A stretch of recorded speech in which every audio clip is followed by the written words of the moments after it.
बंधुगण आज 2026 T20 विश्वकप फाइनाल सारा विश्व को थराई देछि। अहमदाबाद नरेंद्र मोदी स्टाडियम 1 लाख रु अधिक लोक एवं पड़ियारे एक युद्ध होइथिला जा क्रिकेट गति को बदलाई देथिला। न्यूजीलैंड टॉस जीति भाबिथिला जे सेमानंकर क्षेत्र रक्षण द्वारा भारत को चापरे पकाइबे, किंतु सेमाने जान नथिले जे आज भारतर बैट्समैन बैटिंग करने को जाऊ नांती बरं विपर्जय घटाइबाकू जाउछंती। स्कोर बोर्ड रे 255 रन T20 इतिहास रे एते उच्च स्कोर ता मध्य एक विश्वकप फाइनाल रे यह कौनसी छोट सफलता नुहे।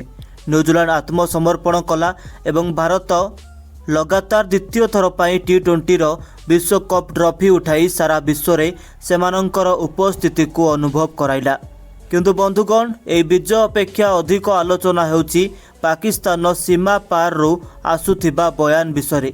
ए चारि विशेषज्ञ शोएब अख्तर, वासिम आक्रम, शाहिद आफ्रिदी और इंजमाम उल हक भारतर बैटिंग विषय कौन कहिसंती ता आपणक मन को उड़ाई देब। तेबे बंधुगण फाइनाल मैच रे न्यूजीलैंड विपक्ष रे टीम इंडिया चमत्कार बैटिंग एवं इंडिया विश्वकप चैंपियन हेबा परे पाकिस्तानी दिग्गज माने किए कौन कहिछि आसंतु ए वीडियो रे जानिबा। किंतु या पूर्व आपनकु कौन लागुछि भारतर आज चमत्कार विजय रे सबुठारु बड़ हीरो किए थिले?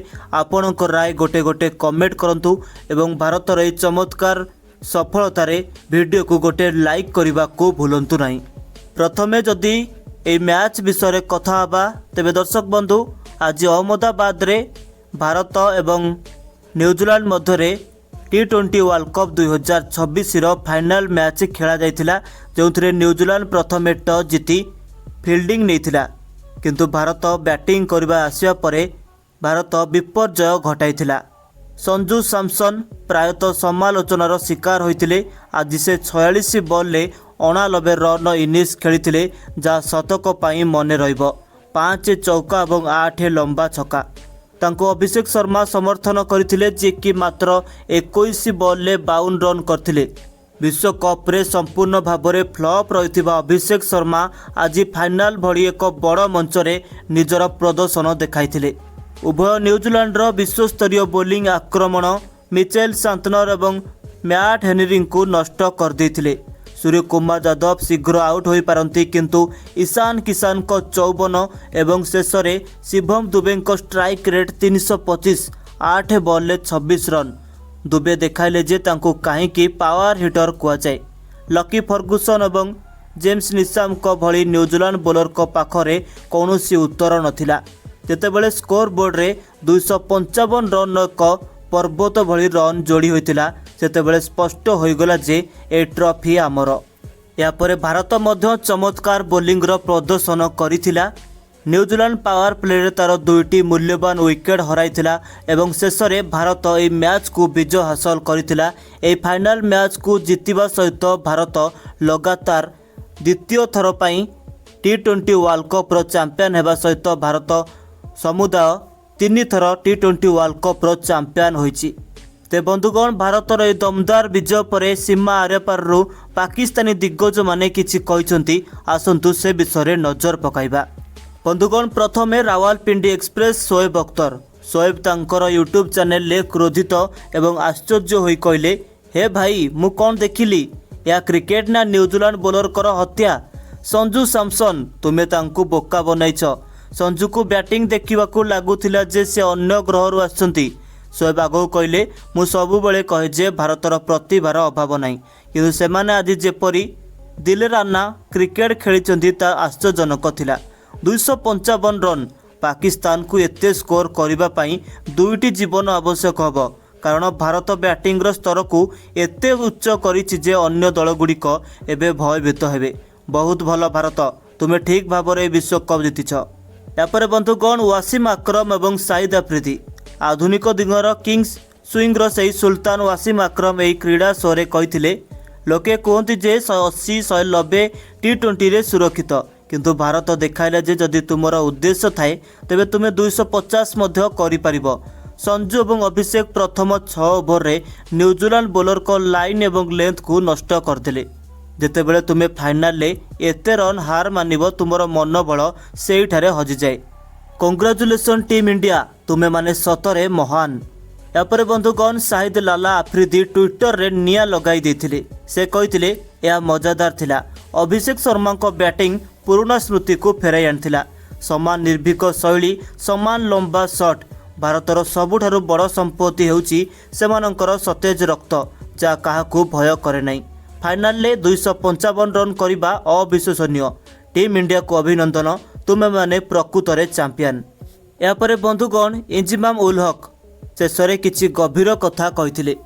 ଇଞ୍ଜିମ ଭାଇ କହିଥିଲେ, ଆଜି ଭାରତର ବ୍ୟାଟିଂ ନ୍ୟୁଜିଲାଣ୍ଡର ମନ ସହିତ ଖେଳିଛି। ଯେତେବେଳେ ସ୍କୋର କାର୍ଡରେ ଏତେ ରନ୍ ଥାଏ, ବିଶ୍ୱର ସର୍ବଶ୍ରେଷ୍ଠ ବ୍ୟାଟିଂ ଲାଇନ୍ଅପ୍ ଭାଙ୍ଗି ପଡ଼େ। ଭାରତର ପ୍ରତ୍ୟେକ ସ୍ଥାନରେ ମ୍ୟାଚ୍ ବିଜେତା ଅଛନ୍ତି। ଯଦି ଜଣେ ବିଫଳ ହୁଏ, ତେବେ ଅନ୍ୟ ଜଣେ 200 ଷ୍ଟ୍ରାଇକ୍ ରେଟ୍ରେ ଖେଳିବା ଆରମ୍ଭ କରେ। ଏହି ଦଳ ଏବେ ଅଜୟ ହୋଇଗଲାଣି। ଇଞ୍ଜିମାମ ଏହା ମଧ୍ୟ କହିଥିଲେ ଯେ ପାକିସ୍ତାନକୁ ତାର ପୁରୁଣା ସିଷ୍ଟମକୁ ଦୂରେଇ ଯିବାକୁ ପଡ଼ିବ ଏବଂ ଭାରତ ପରି ଏକ ଆକ୍ରମଣାତ୍ମକ ମଡେଲ ଗ୍ରହଣ କରିବାକୁ ପଡ଼ିବ, ନଚେତ୍ ଆମେ ପଛରେ ପଡ଼ିଯିବୁ। ସେ ବିଶେଷ କରି ସୂର୍ଯ୍ୟକୁମାର ଯାଦବଙ୍କ ଅଧିନାୟକତ୍ୱ ଏବଂ ଦୁବେଙ୍କର ଫିନିଶକୁ ପ୍ରଶଂସା କରିଥିଲେ। ଇଞ୍ଜିମାମ କହିଥିଲେ, ପ୍ରଥମେ ତ ଅଭିଷେକ ଏବଂ ସଞ୍ଜୁଙ୍କ ଝଡ଼ ଆସିଥିଲା ଏବଂ ମଧ୍ୟମ କ୍ରମରେ ଇଶାନ କିଶାନ ମଧ୍ୟ ବ୍ୟାଟିଂ କରି ନିଆଁ ଲଗାଇ ଦେଇଥିଲେ। ମଝିରେ ଲାଗୁଥିଲା ନ୍ୟୁଜିଲାଣ୍ଡ କମ୍ବ୍ୟାକ୍ କରିଛି, କିନ୍ତୁ ଶେଷରେ ଶିଭମ ଦୁବେଙ୍କ ଦମଦାର ବ୍ୟାଟିଂ ଆଜି ଭାରତକୁ ଏକ ବଡ଼ ସ୍କୋରରେ ପହଞ୍ଚାଇଥିଲା। ଏହି ବିଜୟ ପାଇଁ ଟିମ୍ ଇଣ୍ଡିଆକୁ କଂଗ୍ରାଚୁଲେସନ୍ ଏବଂ ତୁମେମାନେ ସତରେ ଅଜୟ। ତେଣୁ ବନ୍ଧୁଗଣ, ଏହି 2026 ବିଶ୍ୱକପ୍ ଭାରତ ସର୍ବଦା ମନେ ରଖିବ। ଅହମ୍ମଦାବାଦର ସେହି ରାତି ଏବଂ ଆମର ଲାୟନ ବ୍ୟାଟ୍ସମ୍ୟାନମାନଙ୍କର ମନୋବଳ। ଆମେ ଇତିହାସ ସୃଷ୍ଟି କରିଛୁ। ପାକିସ୍ତାନୀ ମାନଗମ୍ୟ ବ୍ୟକ୍ତିମାନେ ମଧ୍ୟ ଆଜି ମୁଣ୍ଡ ନୁଆଁଇ ଭାରତର ବ୍ୟାଟିଂକୁ ସଲାମ କରୁଛନ୍ତି। ଆପଣ କ'ଣ ଭାବୁଛନ୍ତି? ଏହି ଇନିଂସ ପରେ ସଞ୍ଜୁ ସାମସନଙ୍କୁ T20ରେ ସବୁଠାରୁ ବିପଜ୍ଜନକ ଖେଳାଳି ଭାବରେ ବିବେଚନା କରାଯିବା ଉଚିତ କି? ଏବଂ କୌଣସି ଦଳ ଭାରତର 255 ରନ୍ର ରେକର୍ଡକୁ ଭାଙ୍ଗି ପାରିବ କି? ଆପଣଙ୍କ ରାୟ ନିହାତି ଭାବରେ ଗୋଟେ କମେଣ୍ଟ କରି ଜଣାନ୍ତୁ। ବନ୍ଧୁଗଣ, ଆଜି T20 ବିଶ୍ୱକପ୍ର ଫାଇନାଲ ମ୍ୟାଚ୍, ଯାହାକି ଭାରତ ଏବଂ ନ୍ୟୁଜିଲାଣ୍ଡ ମଧ୍ୟରେ ଅହମ୍ମଦାବାଦର ନରେନ୍ଦ୍ର ମୋଦି ଷ୍ଟାଡିୟମରେ ଖେଳାଯାଇଥିଲା। ଭାରତ ପ୍ରଥମେ ବ୍ୟାଟିଂ କରି 5 ୱିକେଟ୍ ହରାଇ 255 ରନ୍ କରିଥିଲା, ଯେଉଁଥିରେ ସଞ୍ଜୁ ସାମସନ ସର୍ବାଧିକ 46 ବଲ୍ରେ 89 ରନ୍ କରିଥିଲେ। ଅଭିଷେକ ଶର୍ମା ଫର୍ମକୁ ଫେରି 21 ବଲ୍ରେ 52, ଇଶାନ କିଶାନ 25 ବଲ୍ରେ 54 ଏବଂ ଶେଷରେ ଶିଭମ ଦୁବେ 8ଟି ବଲ୍ରେ 26 ରନ୍ର ଏକ ବିସ୍ଫୋଟକ ଫିନିସିଂ ଖେଳିଥିଲେ। ନ୍ୟୁଜିଲାଣ୍ଡ ପାଖରେ 256 ରନ୍ର ଏକ ବିଶାଳ ଲକ୍ଷ୍ୟ ଥିଲା, କିନ୍ତୁ ନ୍ୟୁଜିଲାଣ୍ଡର ବ୍ୟାଟ୍ସମ୍ୟାନମାନେ ପ୍ରଥମରୁ ଭାଙ୍ଗି ପଡ଼ିଥିଲେ। ସେମାନେ ପାୱାର ପ୍ଲେ ମଧ୍ୟରେ ମାତ୍ର 50 ରନ୍ରେ ତାଙ୍କର 3ଟି ମୂଲ୍ୟବାନ ୱିକେଟ୍ ହରାଇ ସାରିଥିଲେ। ଏହାପରେ ନ୍ୟୁଜିଲାଣ୍ଡ ଏହି ମ୍ୟାଚ୍କୁ ପରାସ୍ତ ହେବା ସହିତ ଭାରତ ଏହି ମ୍ୟାଚ୍କୁ ଚାମ୍ପିୟନ ହୋଇଛି, ଏହି ବିଶ୍ୱକପ୍ର ଚାମ୍ପିୟନ ହୋଇଛି। ଏହି ମ୍ୟାଚ୍ରେ ସବୁଠାରୁ ବଡ଼ ହିରୋ କିଏ ଥିଲେ? ଆପଣଙ୍କ ରାୟ ଗୋଟେ କମେଣ୍ଟ କରନ୍ତୁ।